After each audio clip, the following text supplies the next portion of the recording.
Welcome everyone to the Township Council Workshop, Monday, May 10th, 2021. This meeting is now called to order. Online. Are we good, Mr. Kusia? We are. Okay. Councilman Quaddy, please lead us in a salute to the flag. I pledge allegiance to the flag of the United States of America and to the republic for which it stands, one nation, under God, indivisible, with liberty and justice for all. Thank you, Councilman. Mrs. Kraus, please read the statement of public notice. Take notice that adequate notice of this meeting has been provided in accordance with NJSA 10:4-10 as follows. Notice of the meeting was prominently posted on the bulletin board at the municipal building located at 225 Main Street, Little Falls, New Jersey, on February 17th, 2021. A copy of the notice was faxed to the North Jersey Herald and News and the Record on the same date. Additionally, a copy of the notice was filed in the office of the township clerk on said date. This meeting is being conducted under the circumstances surrounding the COVID-19 health situation.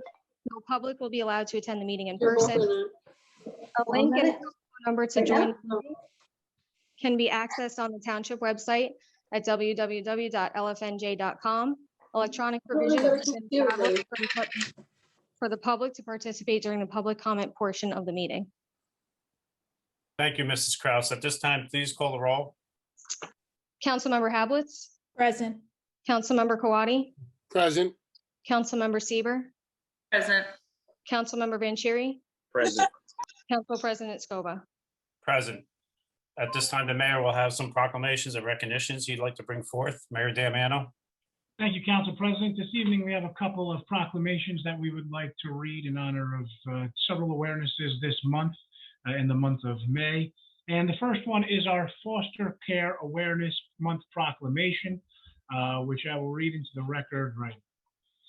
And it reads, whereas every child deserves to grow up in a safe, supportive, and loving home that prioritizes their well-being. And whereas last year, more than 400 children in Passaic County were removed from the care of their parents and placed into foster care because home was deemed unsafe as a result of abuse, neglect, and/or abandonment.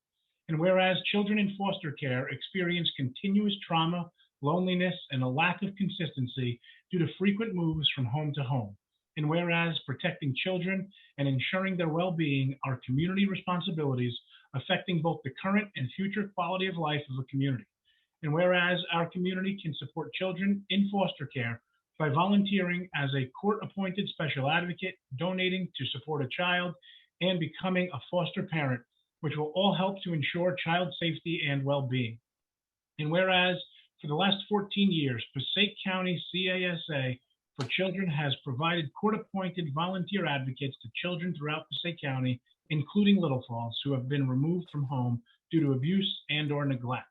Now, therefore, be it resolved that I, James Belford Damiano, along with the Township Council, do hereby proclaim May 2021 as Foster Care Month, and be it further resolved that I call upon all citizens to increase their awareness of the important issue, as well as their participation supporting children and families involved in the foster care system. So again, this is a major issue for those who are suffering from abuse or neglect in the home. And having a support system in place to care for those who have been removed from their homes for these reasons is very important. And I encourage everyone to get involved with supporting our foster care system here in Passaic County to make sure that every kid has the absolute best opportunity and chance possible to be successful in their life. So I want to thank our resident who brought this to our attention this year and asked us to bring awareness to this very important issue. And next, we have a Mental Health Awareness Month proclamation. And as everybody knows, mental health awareness, especially over this past year where many people have been locked down or staying in one location for much longer than they may have in the past, or tensions within a home becoming extremely high, mental health awareness is something that is extremely important to consider. And we have a proclamation in support of mental health awareness this month in Little Falls. And it reads, whereas mental health includes our emotional, psychological, and social well-being, which can affect how we think, feel, and act. And whereas 1 in 5 adults experiences mental health problems in any given year, and such problems can contribute to onset of mental illness. And whereas 1 in 25 individuals live with mental illness, such as major depression, bipolar disorder, or schizophrenia. And whereas approximately 1/2 of chronic mental illness begins by the age of 14 and 3/4 by the age of 24. Whereas long delays, sometimes decades long, often occur between time symptoms first appear and when individuals get help.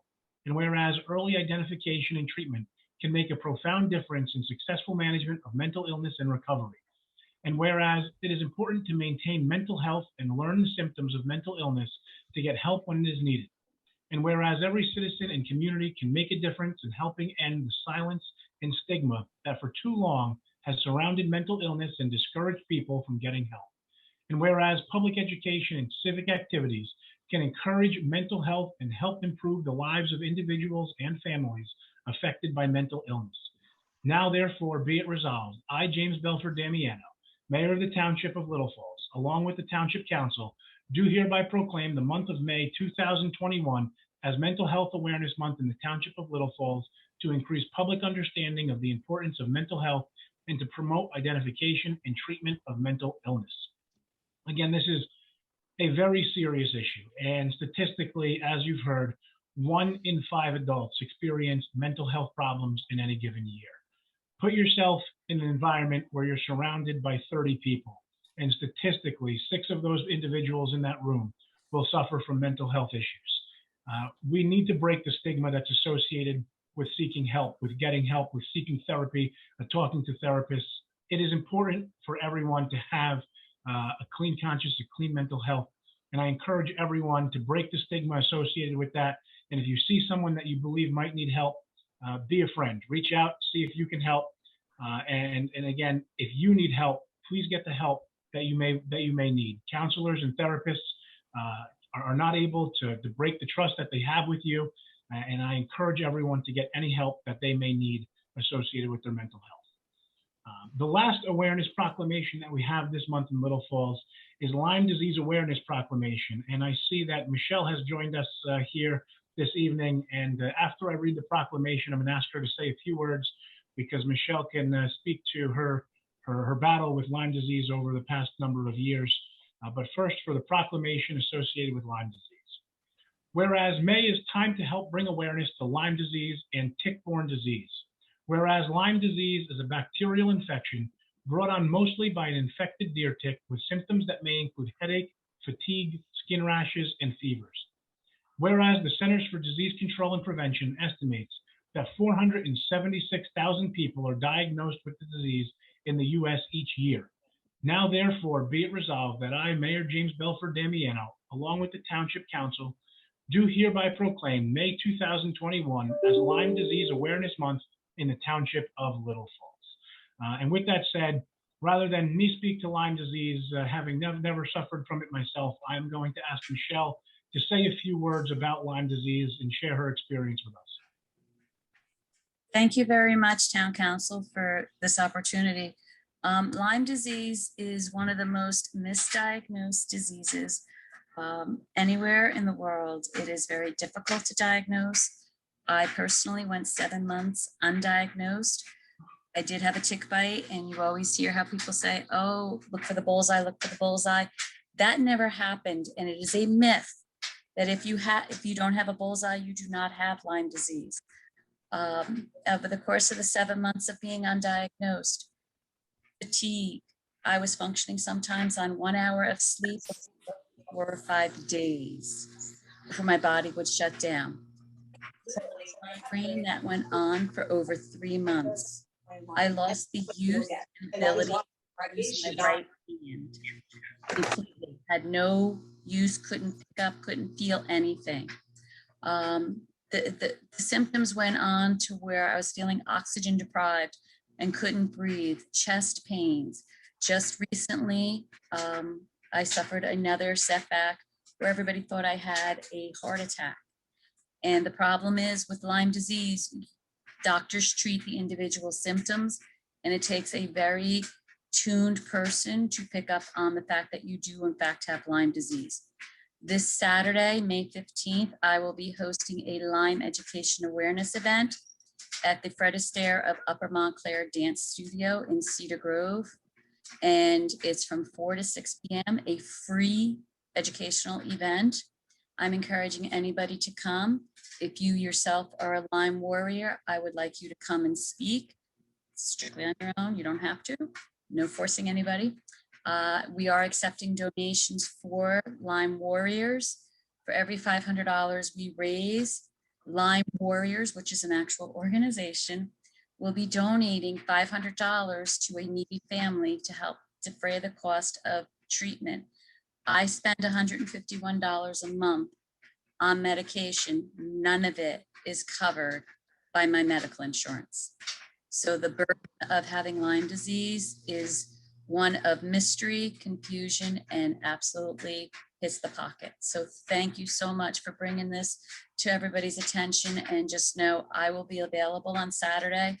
Anybody can come, hear my story, ask questions. If you think you may know somebody who has Lyme disease and they just haven't been diagnosed, or if you have questions, feel free to hit me up. So thank you very much. Thank you very much, Michelle. Thank you for joining us this evening. And I encourage anyone to speak to Michelle wherever you see her. She's very involved in town activities through our Certified Emergency Response Team, our CERT team. She's oftentimes helping. And if you ever have any questions about this, please feel free to introduce yourself to Michelle. I guess my invite for Michelle, I don't mean to do that on your behalf, but I know she's always advocated for this, and it's something that she'd be happy to talk to you about. Again, thank you, Michelle, for joining us this evening. Thank you very much. All right, next up on this evening's agenda, we have recognition of a number of our Little Falls Passaic Valley High School student athletes. And I have always found that, it's always one thing to be a good student, and it's another to be a great athlete. But to be a great student athlete is really something. And it is really all of these kids here in Little Falls that are attending Passaic Valley really getting off on the right foot for the future. And I want to thank, I see a number of them have joined us this evening, and I also see Mr. Benvenuti, the athletic director at Passaic Valley, joining us this evening. And I want to thank him for bringing all these incredible accomplishments to our attention here in Little Falls. And the next 5 individuals who I am going to name are Passaic Valley High School and Little Falls student athletes who have earned both first team All-League and first team All-County recognition, which is a pretty incredible accomplishment to receive first team in both the league and the county. And the first individual who I'd like to recognize this evening is Taylor Hill, who is a 12th grader in basketball, and she has achieved this accomplishment for a 3rd year in a row. So I'd like to congratulate her and thank her for joining us here this evening. The second individual who has achieved both first team All-League and first team All-County is Sydney Cummings, who is a 12th grader in field hockey, and this is also her 3rd year in a row achieving this incredible accomplishment. Yes, good, for a round of applause. And I see Matthew Ciarlo, who is a 12th grader in football and wrestling, and 2nd year in a row achieving this incredible accomplishment. I see we have Nehemiah Redding joining us, an 11th grader in winter track achieving this accomplishment. And I see Catherine Cotton, who's in 10th grade and has achieved this in cross country. Pretty incredible accomplishments. Again, it's to be both a tremendous student and a tremendous athlete. I certainly encourage everyone to continue participating in sports while focusing on their education. It is really fruitful for your future. We also have a number of other teams here at Passaic Valley High School who have really had some incredible seasons. And our girls cross country team at PV were the league champions this year. The boys basketball team were league champions as well. Our wrestling team also achieved the league champion.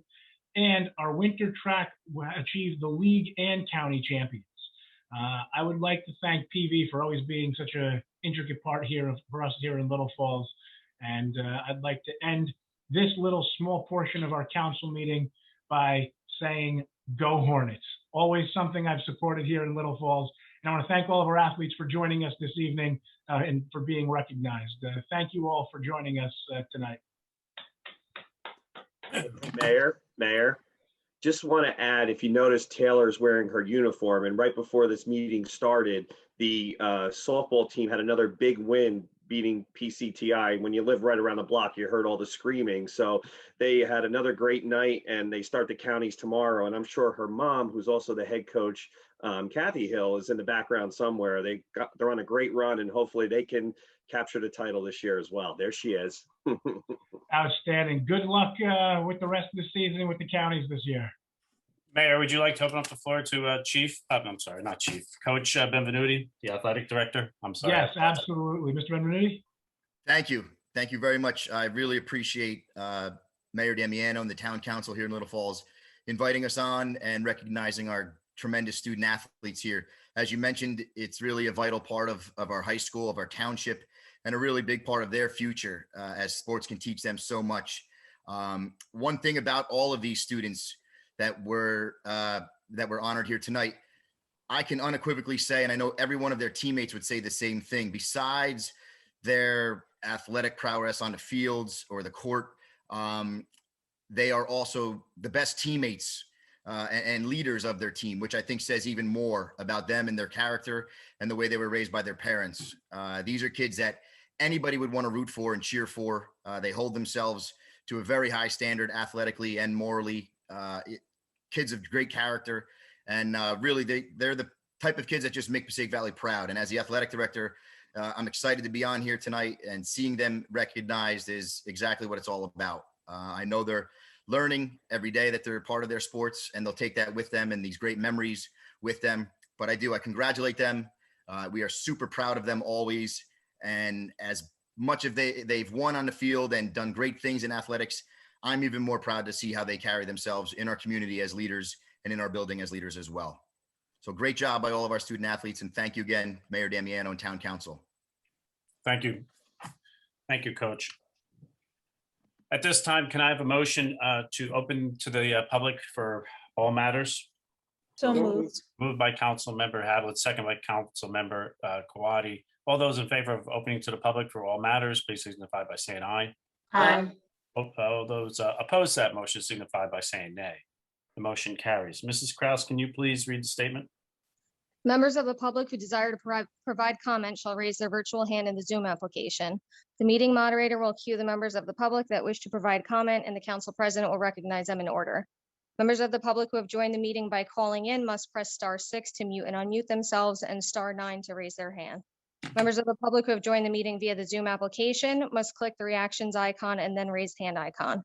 Please give your name and address for the record. Once the process is complete, we will return to the regular order of business. Okay, the floor is now open. Council President, and before we begin public comment, I would just like to one last time thank our student athletes and let them know that while they are certainly more than welcome to stay on for the entirety of the meeting if they choose, they can also click that red end button anytime they would like, if they would like to continue going about their evening. And again, I just want to thank them for joining us tonight. Thank you, Mayor. Council President, I do not see any hands raised at this point. Yep, here's one. Okay, we'll give a moment. I guess that's Mr. Fernandez, right? I believe it is Mr. Fernandez. Okay, Mr. Fernandez, can you hear us? I just asked him to unmute. Yes. Okay. Mr. Fernandez, you can hear us? I can hear you. Okay, the floor is yours, sir. Okay. I've noticed that tonight we have quite a few ordinances.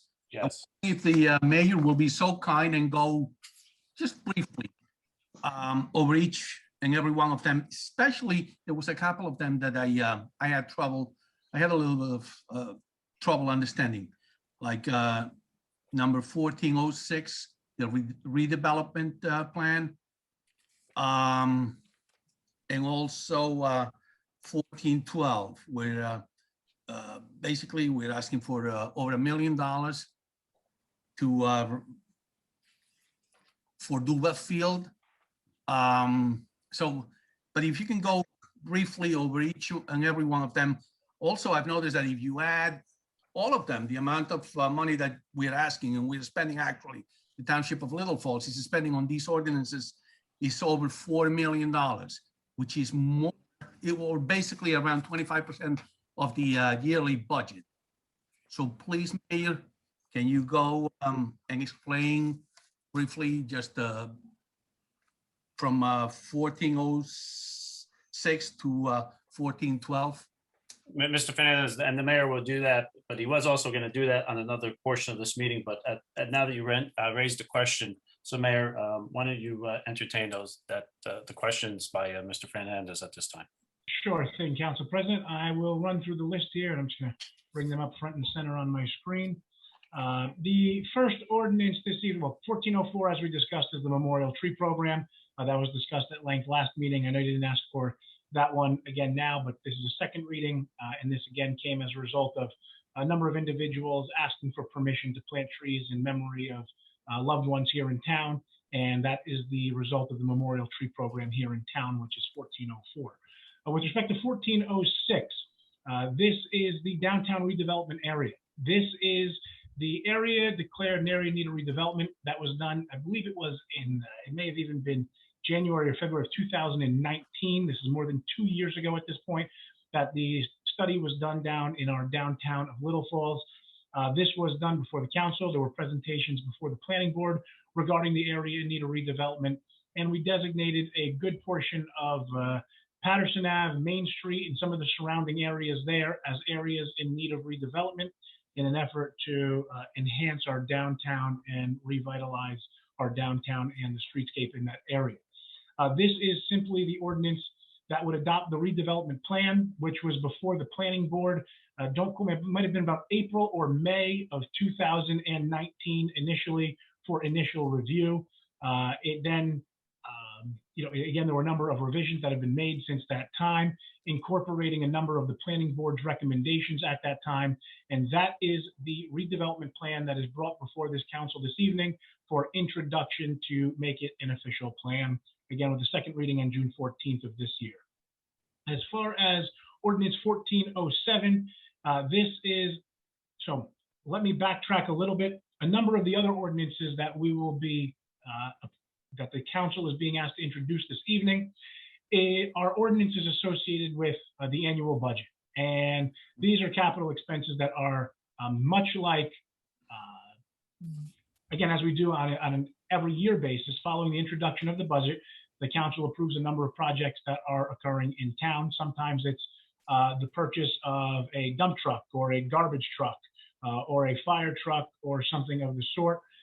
This year, the projects and improvements and expenses that the council is looking to fund are the ordinances that are being introduced or that are up for introduction this evening.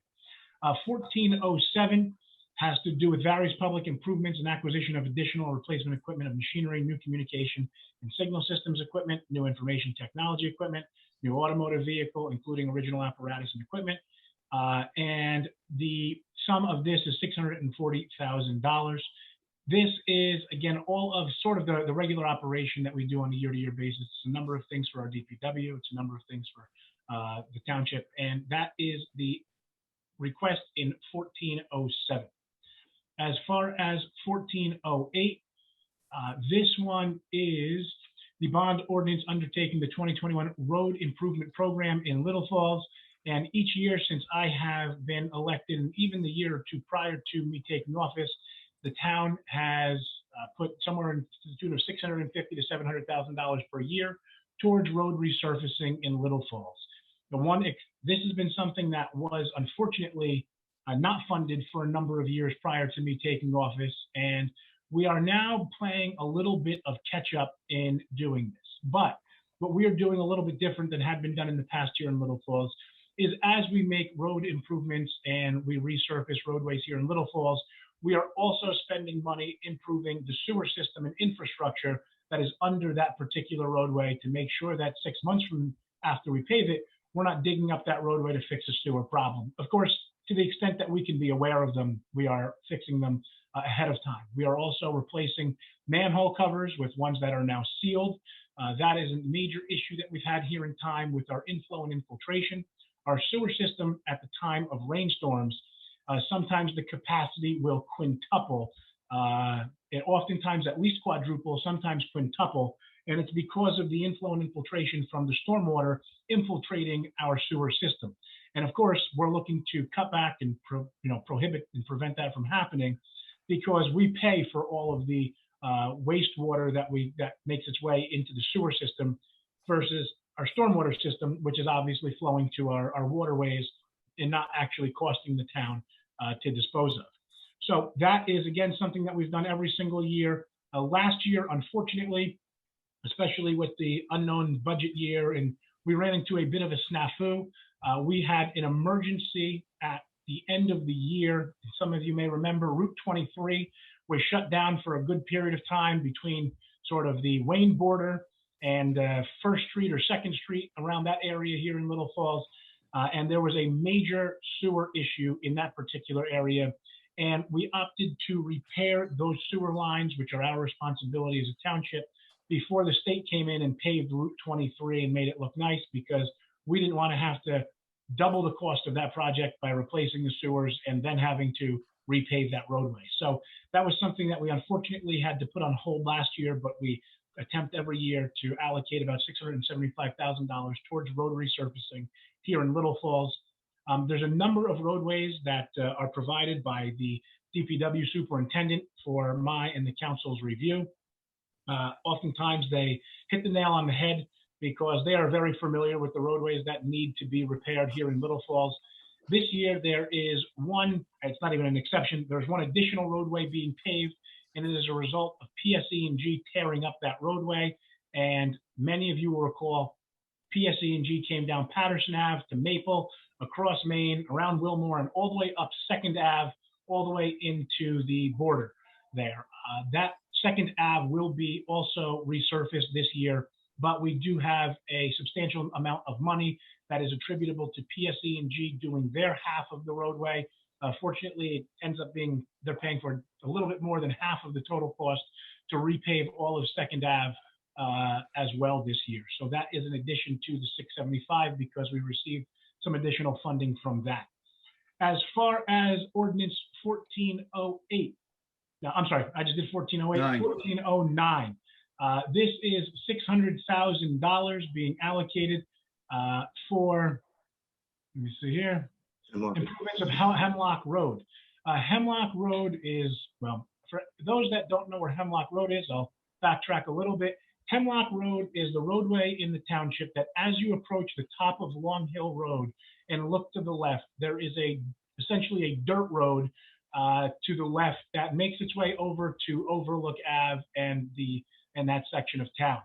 There are a number of homes along that, I'll call it a roadway for lack of a better term, but the dirt road that for years, and this goes back to even when I was on the council prior to being mayor, the residents have come and requested on a number of occasions that the roadway finally be improved and turned into an official roadway, again, for lack of a better term, that being one with actual pavement and we are in the process this year with the approval of the council this evening on the introduction and next the adoption on track to have that roadway turned into an official roadway here in the township that is actually paved. There are some reconstruction of the roadway in the sense that we are looking to have the roadway meet at the actual intersection where the traffic light is, because it is actually an extremely dangerous roadway to pull out of now, especially if you're trying to cut across Long Hill Road and continue up Long Hill towards Montclair. It's a very difficult area to navigate. So since there is a traffic light there, we are looking to incorporate that into the plan, making it an official roadway that will connect Long Hill Road at the very top over to Overlook so that residents will have easier access in and out of the roadway.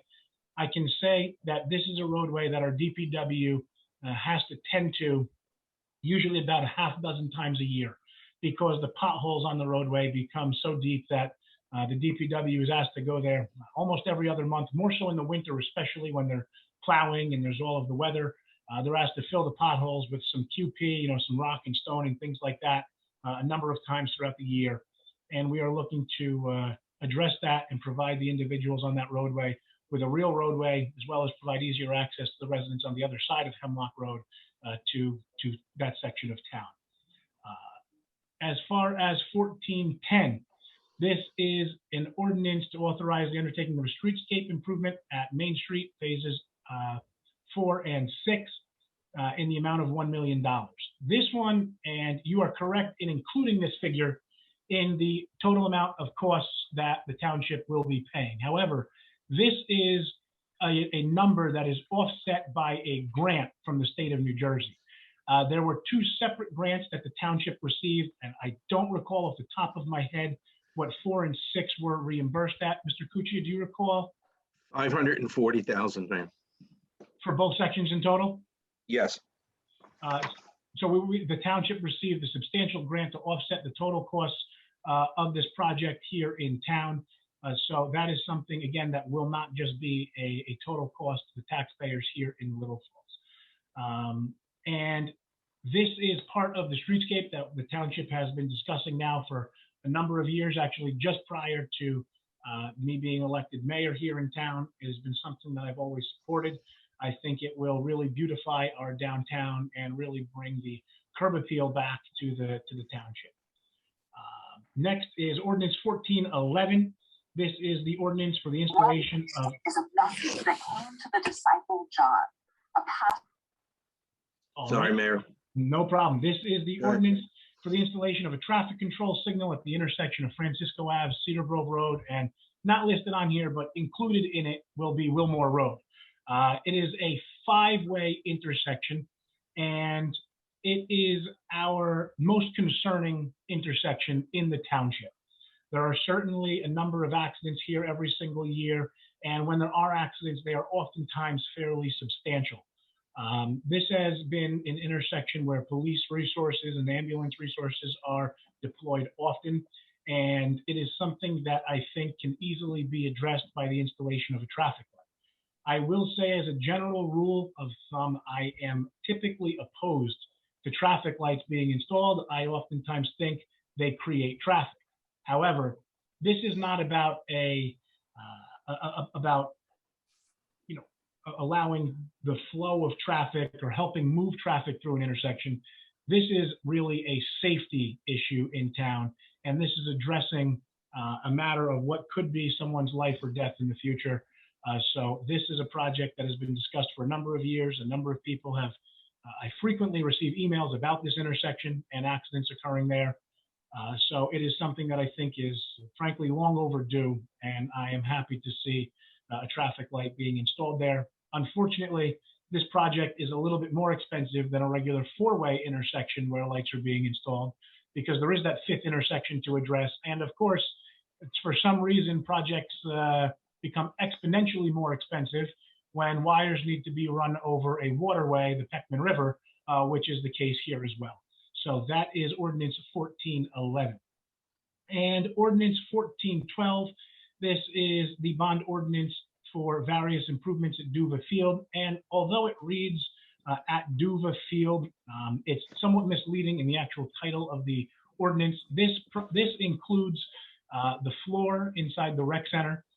This includes a number of renovations inside, and again, to backtrack just a little bit, the floor of the rec center was anticipated to be replaced a year or 2 ago now. And unfortunately, upon doing some investigation into the removal of the current floor, it turned out that there was mercury in the floor there. But the issue is not so much that it is dangerous for people to be in the rec center. There was testing done. That is not a problem. The issue is, much like asbestos in many areas, so long as it is not broken or disrupted, it's not dangerous. The issue is the cost to remediate the mercury-based flooring is astronomical. And unfortunately, as much as I would like to say, let's not spend this money here, let's allow the floor to stay, if you dribble a basketball across that floor, you walk on that floor, there are some spots that have just become incredible dead spots, essentially, and the functionality of it, we are well past the useful life of the current floor that's there. So again, there are a lot of things included in that $1 million, not just Duva Field itself. Very little is almost, if any, is going actually towards the field improvements themselves. But the floor will make up a majority of that expense. So we are looking to make some final improvements to the rec center to get that site completed, so that our children have a place to play for the long and well into the future. Mr. And Fernandez, that addresses all. Mr. Fernandez, do you have any questions or comments? Yes, Mayor yes, covered a lot of, actually- territory, so I know that was a lot in one. Actually, I do, Mr. Scoba. Councilman Scarlett, but go ahead, Mr. Fernandez. Now that the mayor has explained a little bit of the ordinances, I have a question regarding 1406, the redevelopment plan. Mhm. We have a plan as far as how many units will be built in that redevelopment area, number one. And number two, is this another one of the pilot program? In other words, the township of Little Falls, will have to wait 30 years to get full taxes on the units that they're going to be built there.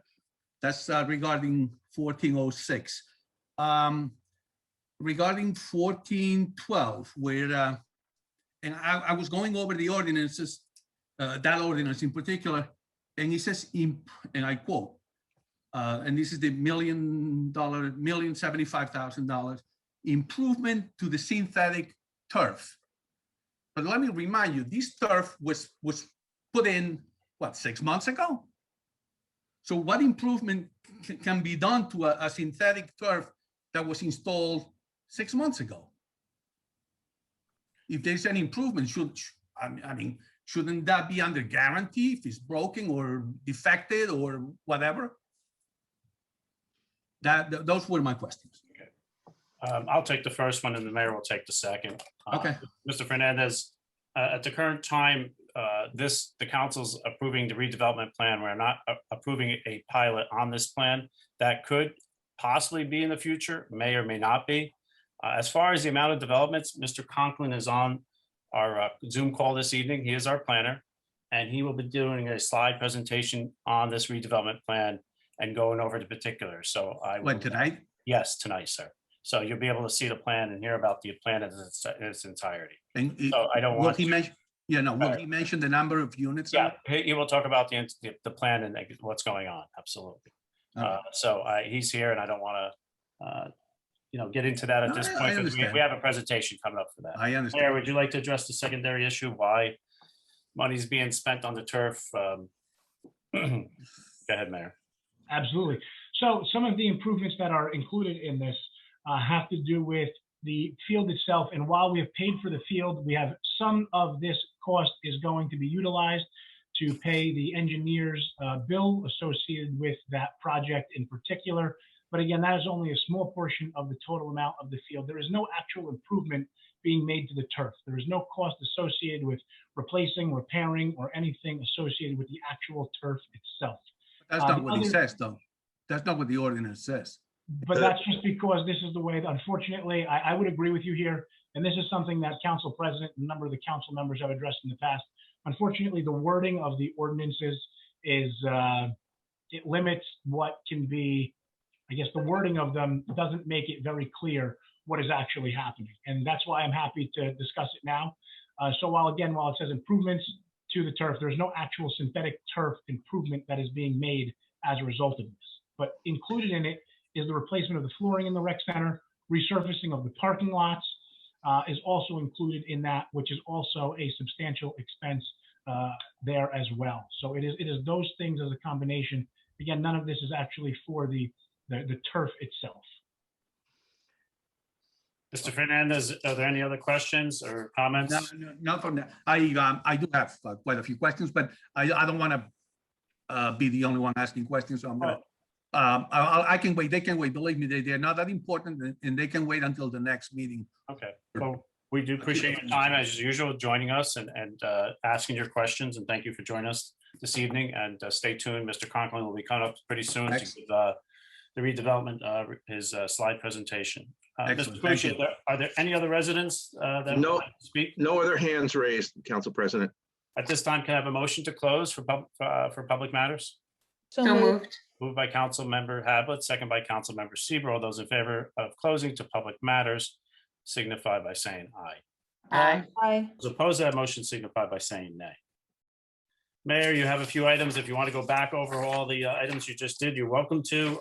Mr. Conklin will definitely do his presentation when you come to item number 2. If you want to, he'll be last. Okay, Mayor.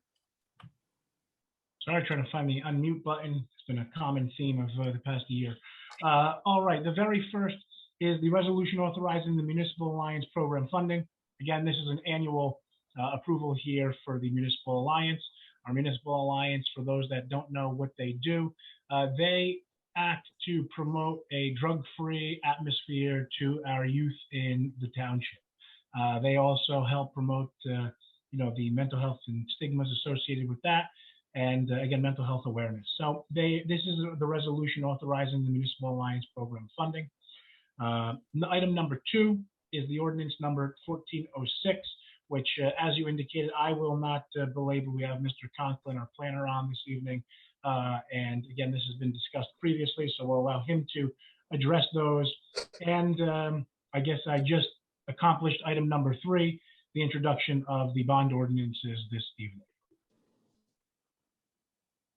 Thank you, Mayor. At this time, Mr. Conklin, introduce yourselves, sir, and from the firm that you're working for, and you're going to give us the presentation on the redevelopment plan.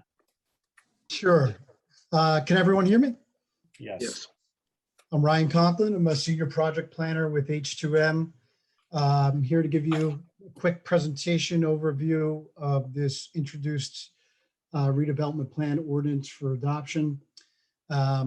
This is kind of the culmination of a 4-year project that we've been working on, as a team with both the Township Council as well as the Planning Board. And let me share my screen. Chuck, I need to be enabled to share. Give me 1 second.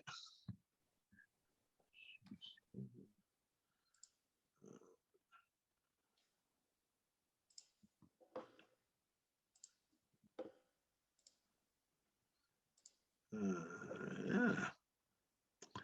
We're doing that.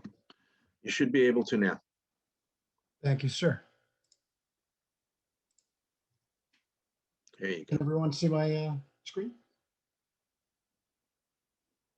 Yes, we can see it. All right.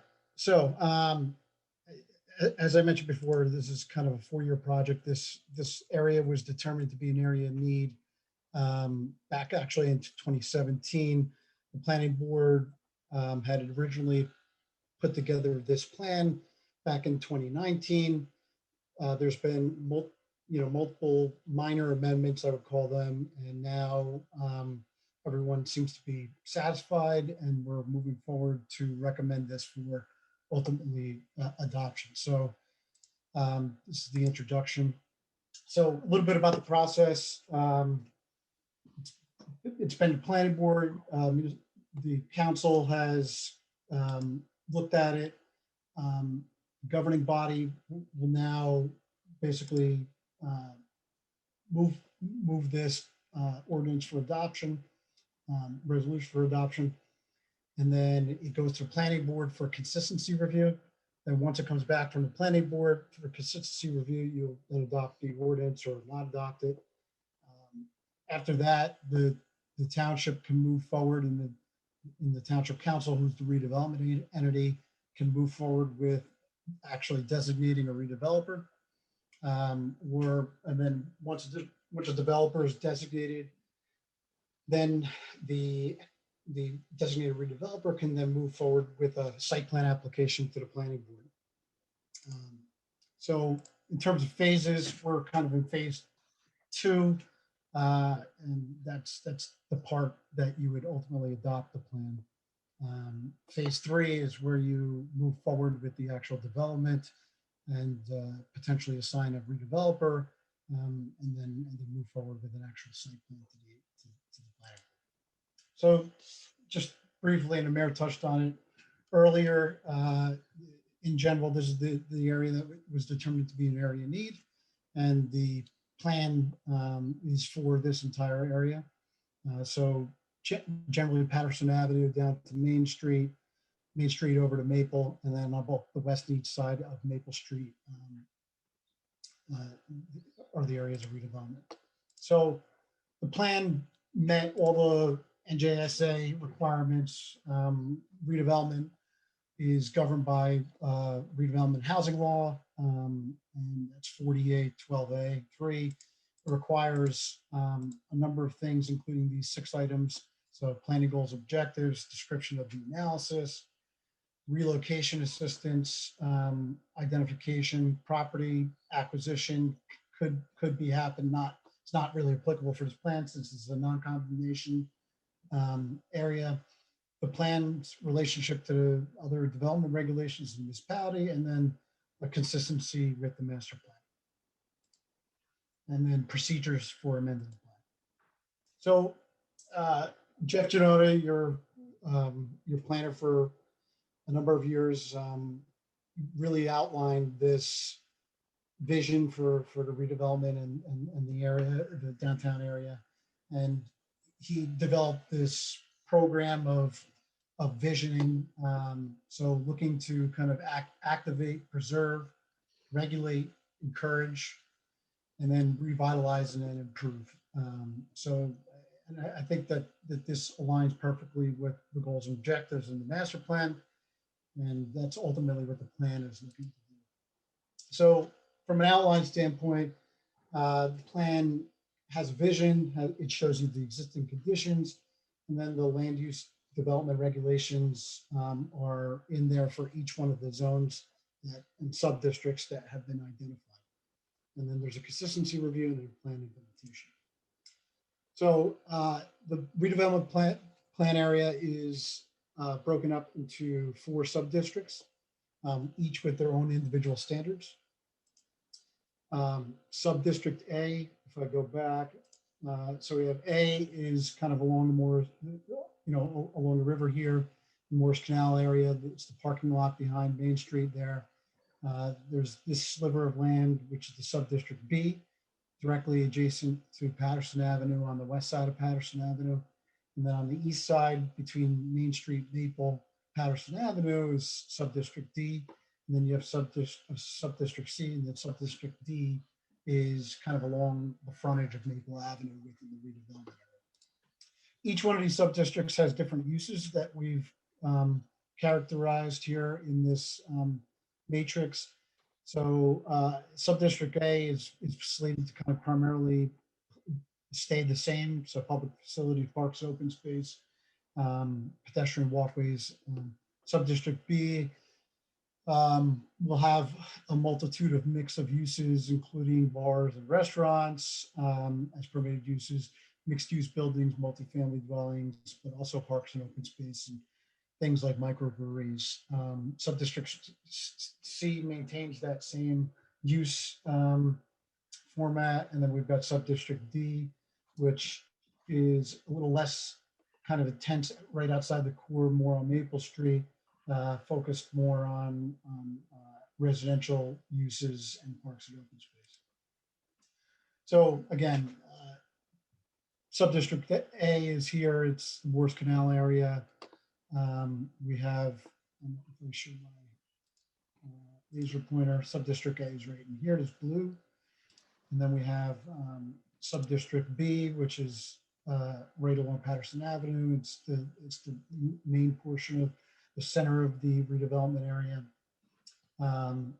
It's going to allow for up to 3 stories, 50 feet, 4 stories, including rear access along the canal lot, mix of uses, kind of the core center area of the redevelopment plan. C is kind of the other core area, and 3 stories, 42 feet on Main, 4 stories on the canal parking lot and facing Patterson Avenue with 3 from street view. And then a mix of uses, including restaurants, bars, offices, banks, personal services. And then we have D, which I said was more geared towards residential, although multifamily residential is permitted. So the site building and design or architecture, we put a number of standards to make it visually pleasing and ensure that you're going to get the type of vision that was put forth and recommended in the last master plan, and then making sure that it builds off of the 44 Main Bowery design palette and fits in with that, but also enhances it. We also put standards that were rigid enough to make sure that you're achieving what you're looking for, but also open enough where there's some flexibility in terms of what a developer can do. Parking is another, obviously a big issue. We want to make sure that there's sufficient parking for the potential uses that are going to be in the plan area. So we built off the transit village zone ratios, enhanced it, allowed for payment in lieu as well, and then no overnight parking on canal parking lot. So roadway design, I think, is another key component to the overall plan. We've made recommendations, including a roundabout at the intersection of Maple and Patterson Avenue, and then also recommending the conversion of Patterson Avenue to one-way. And the goal is to create additional pedestrian areas for walking, but also in making more of a pedestrian environment. But and then also creating additional safety at that intersection with Patterson Ave and Main Street. Roadway design. So streetscapes and open space, this is one of the key components to this. We wanted to enhance vitality of the area, the walkability of the area, have some creative placemaking, some and really have a nice area that folks can walk around, engage, whether it's public art displays or you know, planters. All these types of amenities are going to be incorporated and are required as part of this overall plan.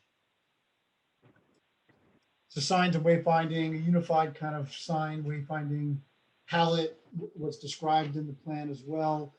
And then making sure that that jives with the recommended and required signage standards in the different sub-districts, and making sure that it's all consistent and make sure that it's consistent, but also looks very nice and allows for businesses to properly display their company. So again, a redevelopment process. This is something I'm sure you guys are pretty familiar with. We've been working on it for a while, and the next steps are hopefully the adoption of this after another planning board meeting for consistency review. The planning board will then issue a consistency resolution, hopefully recommending the adoption of this plan. And then at that point, you would entertain this for final adoption. And then at that point, you can then entertain looking at a redeveloper or actually undertaking a redeveloper's agreement with a designated redeveloper. Once that's completed, then the planning board would see the application for any of the developments within the redevelopment plan area. So I know it's been a long time coming. These things tend to take time, and you know, I think it's a good plan, and I think that ultimately it's going to provide a product and an enhancement to the downtown that really brings some vitality to that area that's currently, you know, pretty underutilized as indicated by the designation. And you know, I think that you know, this provides an opportunity to create you know, a starting point for your entire vision for your town, and you know, with access to the train and within walking distance, and then the major bus you know, stop. This is the perfect spot for these types of uses that we've called for here in the plan. And I'm really excited to hopefully see this come to fruition, especially since Jeff worked so hard on it for years and was really excited about, you know, seeing this come to fruition and see this through. I'm proud to be here to help see this through to the finish line for Jeff, and I appreciate your time. Mr. Conklin, thank you for that good presentation. I like your slide presentation. I think the council mayor would agree with me, as along with the colors that you chose to use in that presentation. It was easy to read and see. And yes, I think Mr. Janota is smiling because this was his baby, his shining light that we were seeing through. Can you talk to the, can you speak to exactly what the buildings would be with the units that they are on both sides of the street? Would you feel comfortable speaking about that at this time? Yeah, so again, there is no, and I think we had a question earlier about number of units. So there's a couple different zones, but there's no maximum density on, so if I can pull up the plan. There is no maximum unit density in subdistrict A, B, C, or C. So subdistrict D has a maximum unit density of 14 dwelling units per acre. So again, there is no unit cap per se. It leaves it open, but the bulk and area standards that we've integrated into the sub-district standards within the plan basically provide that cap. So there's a cap in height, there's a cap, there's a certain amount of. Mr. Conklin, not to interrupt you, what's the cap in height? Yeah, so it's 4 stories in sub-district B and C, and then 3 stories in sub-district D, and the 4 stories is only allowed along Patterson Avenue, and there's no half-story permitted, and they have to have a secondary access at the rear of the building along Morris Canal in order to achieve that 4-story height. We're limiting it by height, we're limiting it by not a lot coverage in the area as well. So we're maintaining that there's at least 10% of the overall, and probably more like 15% of the overall area would be not covered by impervious coverage. And then there's certain setbacks, lot depth, lot width, lot area that really form, I think, a palatable bulk and area kind of developability building envelope for the area that I think is in line with what the master plan calls for, and then what has, I think, been discussed pretty significantly both the planning board and the subcommittee. Thank you. You are correct. That's what the master plan did call for. At this time, does the council have any questions or comments for Mr. Conklin as well as the mayor? Is Chief Sweezy on our meeting? Chief, are you? I do not believe he's on. Thought he was. Okay. Yes, I am. I'm on the meeting. Okay. Thank you, Oh, Chief. are you a number? I don't see his name. Just let the minutes show that Chief Sweezy, our fire chief, has joined the council meeting. Mrs. Kraus, does the council members have any questions for the chief, being that the firehouse is also located on Patterson Avenue? Sure. Through the floor, Councilman Quaddy. Thanks for joining us, Chief. I was at the test that you did the other day, last week, to see how long the response time would change if we made Patterson Ave a one-way street. So I just wanted to ask you to comment on that, and what was your determination from that test?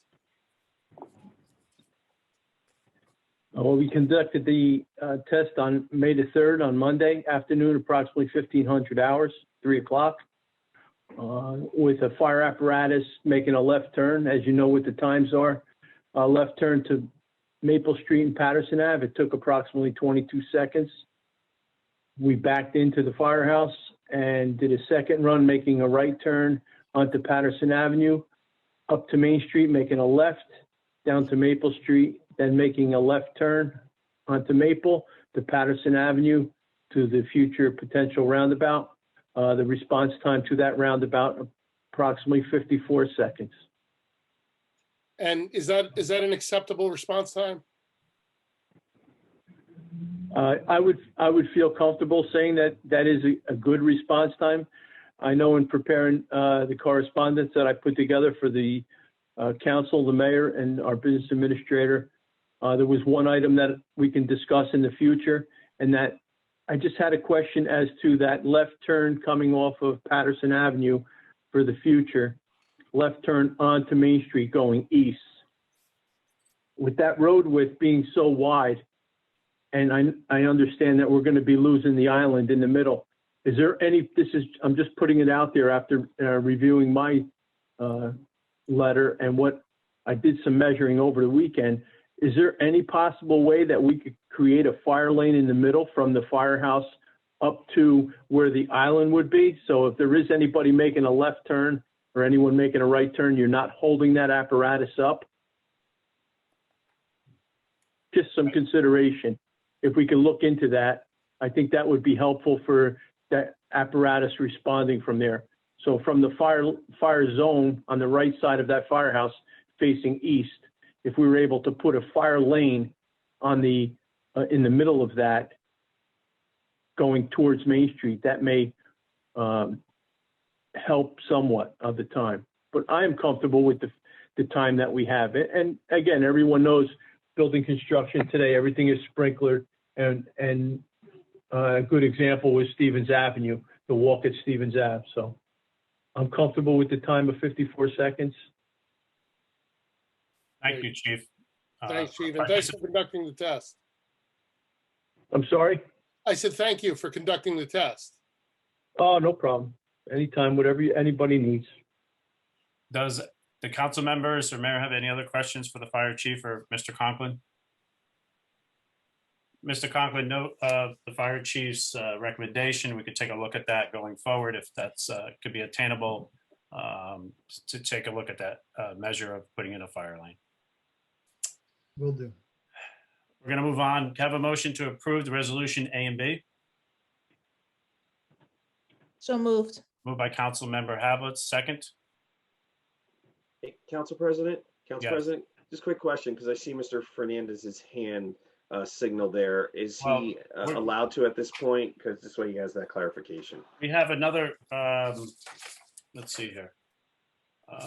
Do we have another opportunity for public comment? No, right? Council President, if I may. Yes, Counselor. So if Mr. Fernandez has further questions based upon what he heard tonight with regard to the plan, this is being introduced tonight under your ordinances.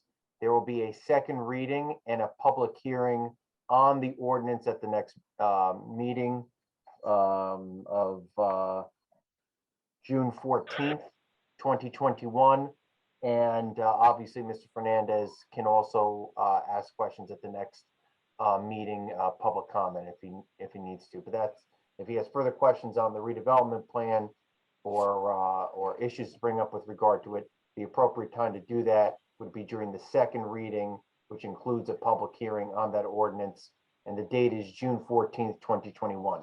So obviously, Mr. Fernandez, if he has any other questions, he can certainly raise it at the next meeting, or he has other people's contact information should he wish to ask those questions. So, Mr. Fernandez, you know, we are governed by some rules here when we conduct these council meetings. So if you do have questions regarding the redevelopment plan that was presented, you'll have to hold them until the next meeting, or feel free to contact one of us or the mayor or staff. But that's how we have to proceed on this, because we don't have another opportunity. So we were getting back to approving the resolutions A and B. There was a motion by council member, was it Adams? I'm sorry. Yes? Okay. you're muted. Yes, And it was. And seconded by council member Vanchery. So all those, Mrs. Kraus, please call the roll on the, for resolutions A and B. Mrs. Kraus? Can everyone hear me? Yes, we can hear you. Mrs. Kraus? Okay, I think we lost our clerk. We have Mr. Pero on too, so. Okay, Mr. Pero, can you hear me? Yes, I can hear you. I think she's trying to get back on right now. Okay, can you Call the roll. call the roll, please, for resolution, to approve resolutions A and B, please? Sure. Council Member Hablitz, Yes. Council Member Kawadi, Yes. Council Member Vanchery, Yes. Council Member Seaver, Yes. and Council President Scoba. Yes, thank you for doing that. At this time, can I have a motion to approve the correspondence item? So So moved. moved. Moved by Councilmember Vanchery, second by Councilmember Havelitz. I'm sorry, Councilmember Quaddy. Council President? Yes, are you back with us, Mrs. Kraus? Yeah, I'm sorry. For some reason, I was answering, but you guys couldn't hear me, so I'm sorry about that. Not a problem. So he's, Did always you want me challenges. to do the roll call? I don't know where. we are on to, Ms. DePiero did the roll call for us on the to approve resolutions A and B. We're on the correspondence item. So if you would be so Okay. kind to call the roll for the correspondence item, please. Sure. Councilmember Hablitz, Yes. Councilmember Kawadi, Yes. Councilmember Seaver, Yes. Councilmember Vanchery, Yes. Council President Scoba. Yes, at this time, Mrs. Kraus, please read ordinance 1404. Second reading and public hearing of ordinance number 1404, an ordinance entitled, an ordinance of the Township Council of the Township of Little Falls in the County of Passaic, State of New Jersey, to add chapter 132, Memorial Tree Program of the Code of the Township of Little Falls.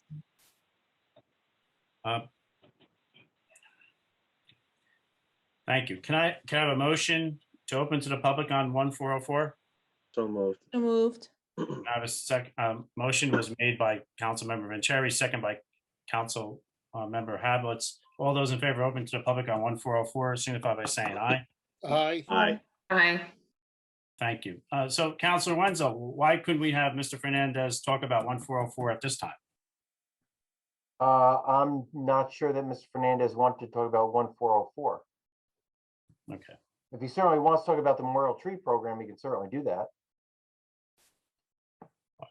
Can I have a Not motion? seeing any hands raised, sir. Can I have a motion and a second to close the public hearing on 1404? So moved. Second. All those in favor signify by saying aye. Aye. Aye. Thank you. All those opposed signify by saying nay. Can I have a motion to adopt ordinance 1404? So So moved. moved. So moved by Councilmember Hablitz, second by Councilmember Seaver. Mrs. Kraus, call the roll to adopt 1404. Councilmember Hablitz, Yes. Councilmember Kawadi, Yes. Councilmember Seaver, Yes. Councilmember Vanchery, Yes. Council President Scoba. Yes. Mrs. Kraus, read ordinance 1406. Introduction of ordinance number 1406, an ordinance titled, an ordinance of the Township of Little Falls adopting a redevelopment plan for the downtown redevelopment area, with a second reading and public hearing scheduled for June 14th, 2021.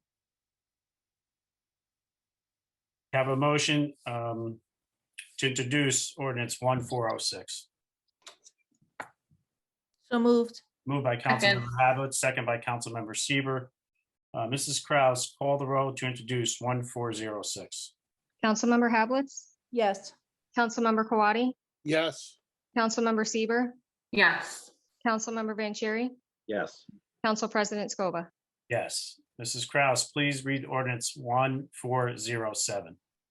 Introduction of ordinance number 1407, an ordinance entitled Bond Ordinance to authorize the undertaking of various public improvements and the acquisition of new additional or replacement equipment and machinery, new communication and signal systems equipment, new information technology equipment, and a new automotive vehicle, including original apparatus and equipment in, by, and for the Township of Little Falls in the County of Passaic, State of New Jersey, to appropriate the sum of $640,000 to pay the cost thereof, to make a down payment, to authorize the issuance of bonds to finance such appropriation, and to provide for the issuance of bond anticipation notes in anticipation of the issuance of such bonds, with a second reading and public hearing scheduled for May 24th, 2021. Mrs. Kraus, I'm sorry. Can I have a motion to introduce ordinance 1407? So moved. Moved by Councilmember Vanchery, second. Second. Second by Councilmember Hablitz. Yes, second. All right, thank you. Mrs. Kraus, call the roll on 1407, please. Councilmember Hablitz, Yes. Councilmember Kawadi, Yes. Councilmember Seaver, Yes. Councilmember Vanchery, Yes. Council President Scoba. Yes. Mrs. Kraus, please read ordinance 1408. Introduction of ordinance number 1408, an ordinance entitled Bond Ordinance to Authorize the Undertaking of the 2021 Road Improvement Program in by and for the Township of Little Falls in the County of Passaic, State of New Jersey, to appropriate the sum of $675,000 to pay the cost thereof, to make down payment, to authorize the issuance of bonds to finance such appropriation, and to provide for the issuance of bond anticipation notes and anticipation of the issuance of such bonds, with a second reading and public hearing scheduled for May 24th, 2021. Thank you. Can I have a motion to introduce ordinance 1408? So moved. Moved by Councilmember Vanchery, second by Councilmember Seaver. Mrs. Kraus, call the roll for 1408 to introduce. Councilmember Hablitz, Yes. Councilmember Kawadi, yes, Councilmember Seaver, Yes. Councilmember Vanchery, Yes. Council President Scoba. Yes. Mrs. Kraus, at this time, read ordinance 1409. Introduction of ordinance number 1409, an ordinance entitled Bond Ordinance to Authorize the Improvement of Hemlock Road entire length in by and for the Township of Little Falls in the County of Passaic, State of New Jersey, to appropriate the sum of $600,000 to pay the cost thereof, to make down payment, to authorize the issuance of bonds to finance such appropriation, and to provide for the issuance of bond anticipation notes in anticipation of the issuance of such bonds, with a second reading and public hearing scheduled for May 24th, 2021. Thank you. Can I have a motion to introduce 1409? So moved. Moved by Councilmember Hablitz, second. Second. Second by Councilmember Vanchery. Mrs. Kraus, call the roll to introduce 1409. Councilmember Hablitz, Yes. Councilmember Kawadi, yes, Councilmember Seaver, Yes. Councilmember Vanchery, Yes. Council President Scoba. Yes. Mrs. Kraus, you okay? You got a Yep, good way to good. go. All right. Mrs. Kraus, please read ordinance 1410. Introduction of ordinance number 1410, an ordinance entitled Bond Ordinance to Authorize the Undertaking of Streetscape Improvements at Main Street, Phases 4 and 6, in by and for the Township of Little Falls in the County of Passaic, State of New Jersey, to appropriate the sum of $1 million to pay the cost thereof, to appropriate a state grant to make a down payment, to authorize the issuance of bonds to finance such appropriation, and to provide for the issuance of bond anticipation notes in anticipation of the issuance of such bonds, with a second reading and public hearing scheduled for May 24th, 2021. Thank you. Can I have a motion to introduce 1410? So moved. Moved by Councilmember Seaver, second by, who was the second? it was me. Thank you. Second by Councilmember Kawadi. Mrs. Kraus, please call the roll on 1410. Councilmember Hablitz, Yes. Councilmember Kawadi, Yes, Councilmember Seaver, Yes. Councilmember Vanchery, Yes. Council President Scoba. Yes. Mrs. Kraus, read ordinance 1411. Introduction of ordinance number 1411, an ordinance entitled Bond Ordinance to Authorize the Installation of a Traffic Control Signal at the intersection of Francisco Avenue and Cedar Grove Road in by and for the Township of Little Falls in the County of Passaic, State of New Jersey, to appropriate the sum of $500,000 to pay the cost thereof, to make a down payment, to authorize the issuance of bonds to finance such appropriation, and to provide for the issuance of bond anticipation notes in anticipation of the issuance of such bonds, with a second reading and public hearing scheduled for May 24th, 2021. Thank you. Have a motion to introduce 1411. So moved. Moved by Councilmember Vanchery, the second. Second. Second by Councilmember Hablitz. Mrs. Kraus, please read the roll, please call the roll on 1411. Councilmember Hablitz, Yes. Councilmember Kawadi, yes, Councilmember Seaver, Yes. Councilmember Vanchery, Yes. Council President Scoba. Yes. Mrs. Kraus, please read ordinance 1412.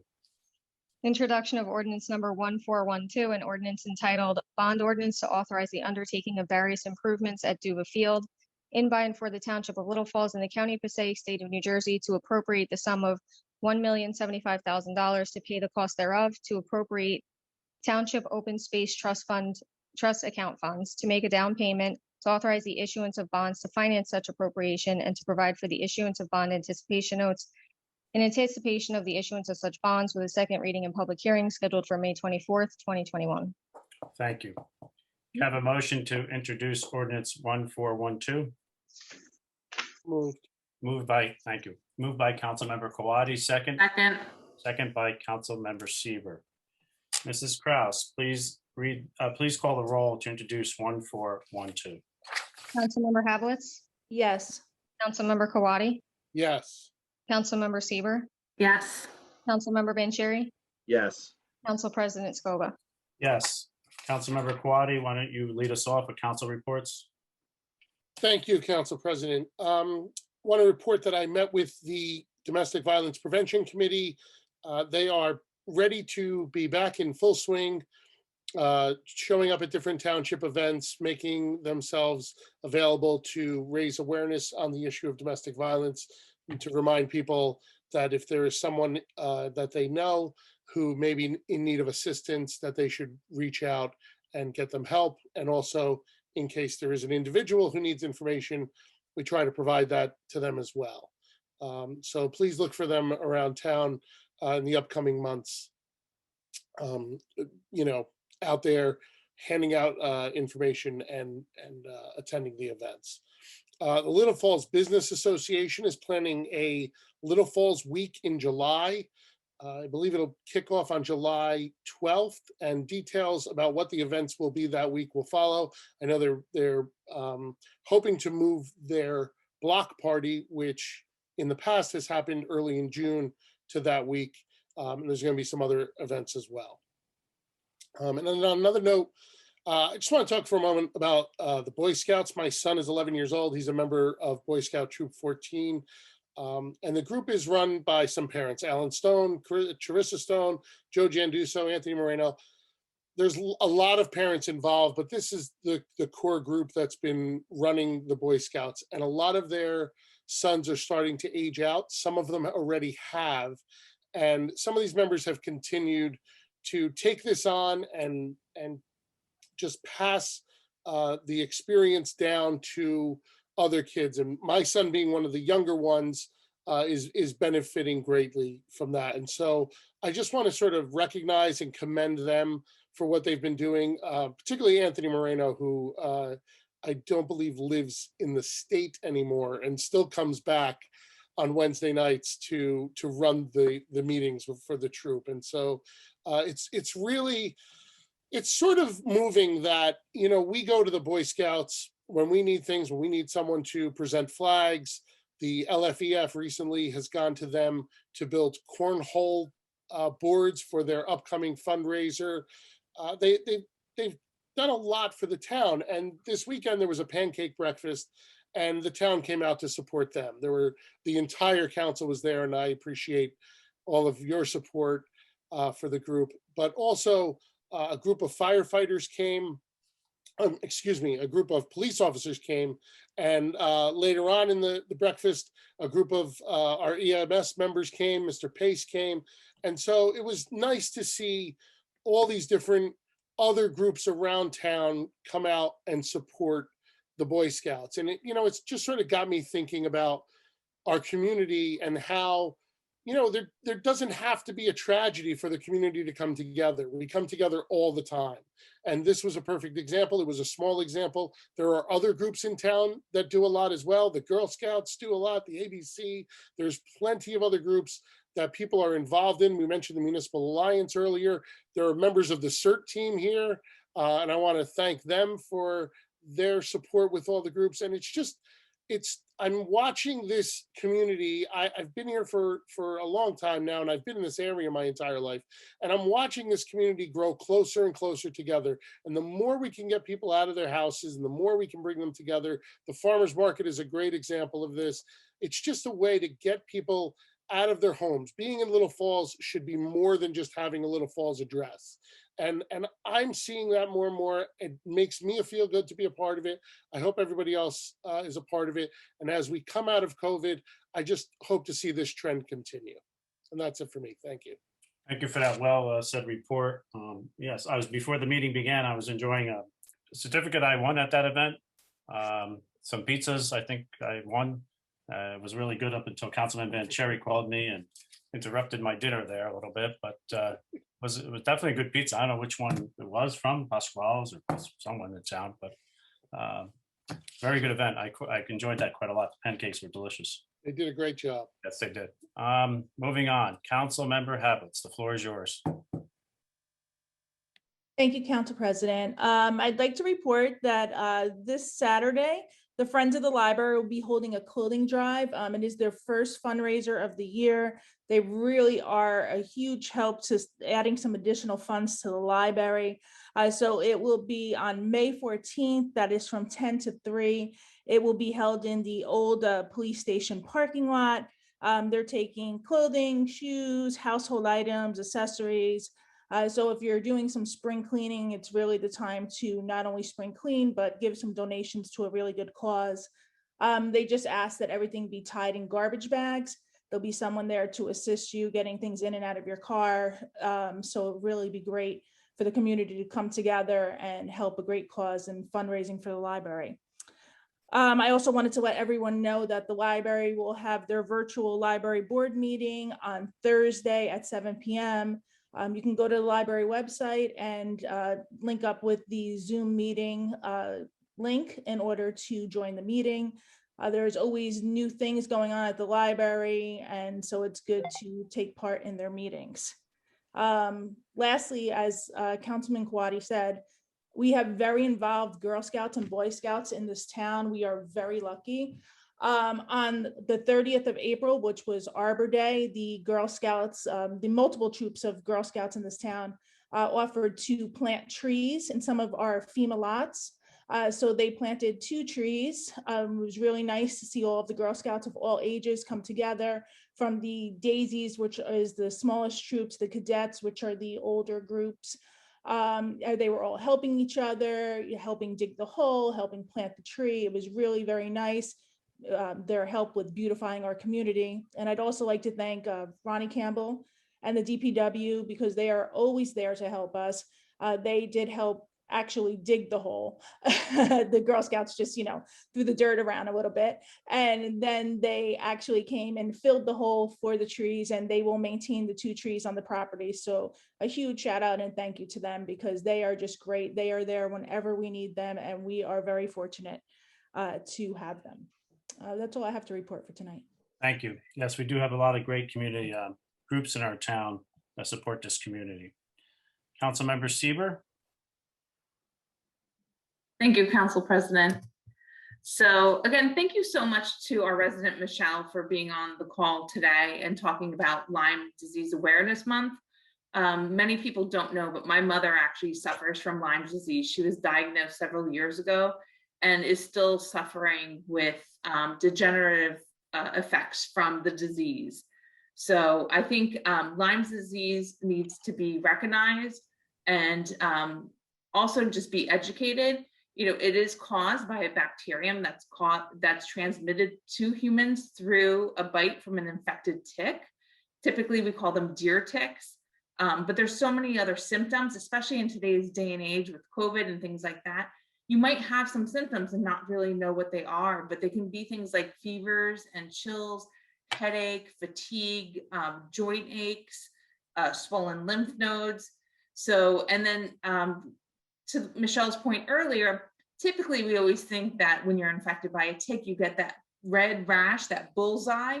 Not everybody gets that. And so we need to be aware of some of those other symptoms.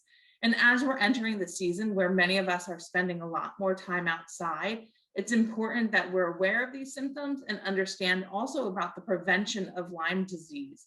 So if you are outdoors, make sure you're using preventative sprays. There's many on the marketplaces. There are natural alternatives. And then also making sure that you're not only checking yourself, but also checking your animals. So there's a lot of animals, your dogs and cats can be bringing ticks into your home that then can bite you.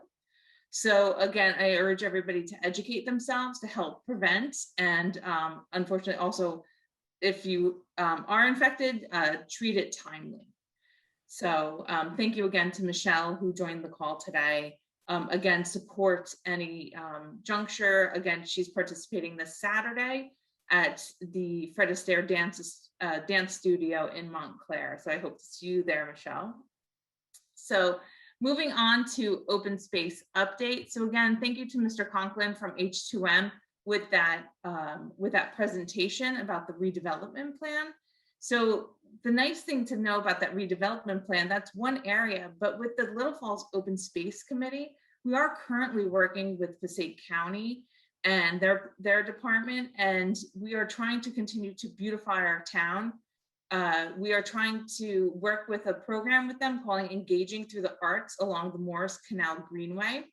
So this arts engagement plan is actually a framework for attracting local communities, artisans, historians, local officials to bring public art to that Morris Canal Greenway. So if anybody is not really familiar with the Morris Canal Greenway, it does run along, I believe it was A2 in that plan, but there is a long path along behind Main Street. So we are trying to beautify all these areas, but working with the Passaic County team, we're looking to enhance cultural experience, community connection along this greenway. So we did already, I should say the Passaic County team did already see 2 different areas that we can bring some art to the area, and those are the Peckman Preserve as well as the Wilmore Road section. So again, the Open Space Committee is giving their feedback on the project, and we're looking forward to bringing these visions to fruition. That's it. Busy committee. Busy. Councilmember Vanchery. Council President, and for the record, the reason why I called you at 6:54 this evening, because I was instructed by Mr. Cuccia, because we were worried you were running late. I was perfectly prepared to take over in your absence, of course, but we wanted to make sure you were there. Thank you for your concern. So some updates. As the mayor went through some of the proclamations, if you haven't noticed outside of Town Hall, for the month of May with Lyme Disease Awareness Month, as well as Mental Health Awareness Month, Town Hall is lit up green to acknowledge those 2 awareness activations. So again, thank you, Mayor, for bringing through the proclamations, because both are very important. Just going through some of my updates, if I may, thank you also for Resolution 1411 with the traffic light tonight. That is something I've been working on since coming on board to the Transportation Committee a few years ago. And I'm pleased that we're moving ahead with this process because, as Mayor, as you alluded to in your report, we've had since 2018, almost 60 accidents at that intersection. So I'm glad that it's finally coming together and looking forward to seeing that at some point, hopefully this year. Earlier tonight, too, I just want to thank Mr. Benvenuti.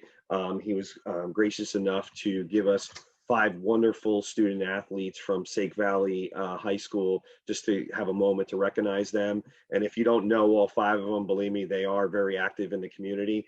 As you saw with Taylor Hill, who her mom is also the softball coach, they have been helping out this year, doing some clinics with some of the softball girls in town.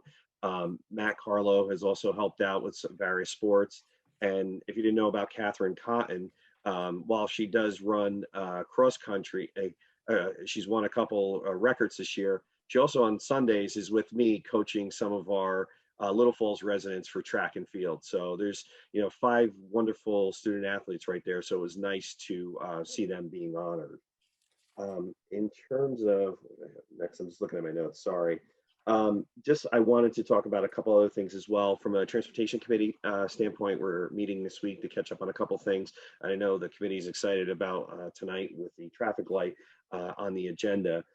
I do also want to talk about some activities that are taking place. If you haven't seen the blast that went out last Monday for Memorial Day weekend, the activities that are going to take place in town. On Friday, May 28th, we are holding the Memorial Day weekend kickoff concert at 6 p.m. at Wilmore Road Park. I'm very excited to say that we have a number of different performers, including Little Falls residents. We have 2 grammar school students who are actually going to perform, and we have a local band. It's called Your Mom's Hot, or is YMH, is by local resident Mark Hewick, and he's looking forward to that. We'll have a DJ. We're going to have some food trucks. We're also going to probably have some entertainment with Chelsea DeRocher, who always has her clown with the balloons and stuff. And, when I did send out the communication about any vendors that were interested, I'm pleased to say that we have 20 local residents, whether they're vendors or community groups or organizations that have signed up to have a table. And then Councilman Kawadi, of course, I have the Domestic Violence Committee on the list as well. So it's great to see the response and looking forward to pulling that together as I'm meeting with Councilman Havelitz and I are going to join Mr. Janduso from the CERT team, as well as Mr. Ron Stell from the DPW, just to map out the plan for that night. The next day, I want to make sure that everybody's around on May 29th, that Saturday at 11 a.m. We will hold the annual Memorial Day service where we're going to honor the men and women who gave the ultimate sacrifice. Commander Herb Brichta is pulling together that event, and more details to come on that, but we're looking forward to, of course, this moment. Obviously, we're not going to have the parade this year. We're hoping to bring that back in 2022. You know, after the parade, the American Legion Post 108 will also hold their annual barbecue picnic from 1 to 5 p.m. So after the ceremony, please try to make your way down there to support Post 108. I just want to check one more thing. Another thing that we're working on too is with June just around the corner. So we're looking for Tuesday, June 1st, where we are going to have the raising of the Pride flag at Town Hall to recognize June for Pride Month. So more details to come. I'm working on the blast that will go out this week to alert residents that are interested in joining that ceremony. And lastly, I just want to thank Mr. Conklin for the presentation tonight. You know, as you said earlier, this was Mr. Genota's project. You know, Jeff had a lot of pride in always, you know, coming to our meetings and presenting what was going through the process, of course, from planning board to us. And, you know, it was sad when we lost him, obviously. And, you know, we thank you for finishing his baby. So, you know, looking forward to learning more about that in the near future. That's it for me, Council President. Thank you for that in-depth report. Many dates to consider. They'll be posted on our website. Those important dates coming up. Yes, it is unfortunate that the township and the mayor concurs that we can't have our Memorial Day parade this year, but we definitely look forward to hopefully next year having that. So thank you for all the good work you do. I just want to follow up with this for the senior advisory. The big concert's coming up on Wednesday, May 26th at 2 o'clock in the afternoon. I see Phyllis Dillon is on the call with us. She's one of our committee persons, right? Big concert in the afternoon with ice cream to follow. I think this will be my first afternoon concert ever in my life. So looking forward to it. Mayor, do you have anything to follow up with before we close out this meeting? I do not, thank you. Okay. And Councilor Wenzel, I know you weren't on the agenda, but is there anything you want to bring before this governing body? Not at this time, Council President. Thank you. Thank you. I want to thank Mr. Kusia, Mr. Piro, and Cynthia Kraus for navigating this Zoom meeting this evening. Thank you for your help in that. At this time, can I have a motion to close the meeting?